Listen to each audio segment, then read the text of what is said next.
यूरोपीय इतिहास का वो महामारी जिसने मजदूरों और पूंजीपतियों में गिरी छेड़ दी। वीडियो शुरू से लेकर अंत तक देखें। शुरू करते हैं। सन 1337 से ही यूरोप में इंग्लैंड और फ्रांस के बीच 100 वर्षीय युद्ध आरंभ हो चुका था। सन 1347 में 100 वर्षीय युद्ध की प्रमुख लड़ाई बैटल ऑफ केर्सी खत्म हो चुकी थी, जिसमें अंग्रेजों की जीत हुई थी।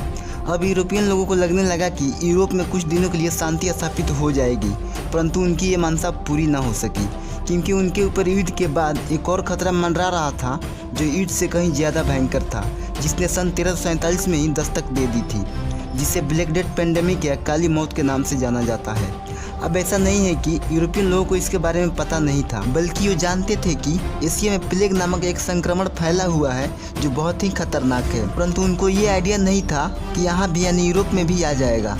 किंतु उनको आइडिया हो या ना हो, अब तो आ गया था, जिसे लाने में मुख्य योगदान दिया था यूरोपियन नाविकों और चूहों ने। सन 1347 के आखिरी दिनों में पहले ये पूरे यूरोप को संक्रमित किया, फिर फ्रांस की एक प्रांत गैस्कोनी पहुंच गया, जो उस वक्त तक अंग्रेजों के अधिकार में था। 1348 आते आते इंग्लैंड को पूरी तरह से संक्रमित किया और लंदन की गलियां लाशों से भर चुकी थी, जिसे कोई छूने से भी डर रहा था। कुछ इतिहासकारों के आंकड़े के मुताबिक लगभग इस संक्रमण से यूरोप की आधी आबादी मारी गई थी।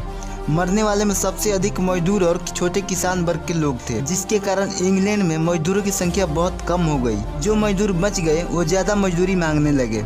संक्रमण काल के दौरान जितने लोगों की मौत हुई थी, उनके जमीनों को जमींदारों ने जब्त कर लिया, परंतु उन्हें खेतों में काम करने के लिए मजदूर नहीं मिलते थे।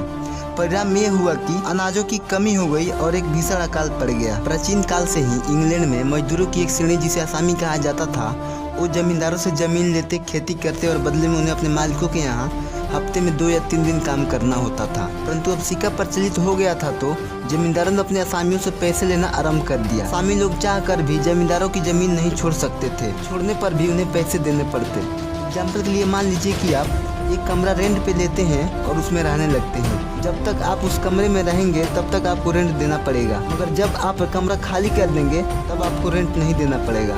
परंतु वहाँ सिचुएशन इसके उलट थी।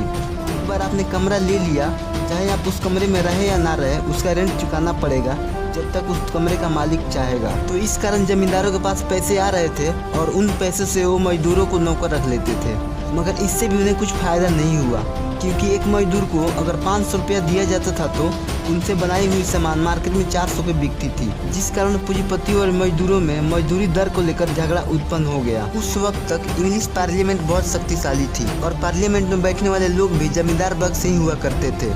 तो उन्होंने एक कानून बनाया जिसे स्टैच्यू ऑफ लिबर्टी के नाम से जाना गया। इस कानून के तहत मजदूरों को उसी दर पे काम करना था जो महामारी से पहले थी। जो मजदूर इसे नहीं मानता उसे दंड दिया जाने लगा। अब इंग्लैंड में मजदूरों की स्थिति खराब होने लगी थी। सन 1376 ईस्वी तक इंग्लैंड सम्राट एडवर्ड III अपने जीवन के आखिरी दिनों में थे, जिसके कारण शासन का कार्य वो अच्छे से संभाल नहीं पा रहे थे। उनका तीसरा बेटा जॉन ऑफ गॉड और उनके मंत्री शासन करने लगे, लेकिन वो सफलतापूर्वक अपने कर्तव्यों का पालन नहीं कर सके।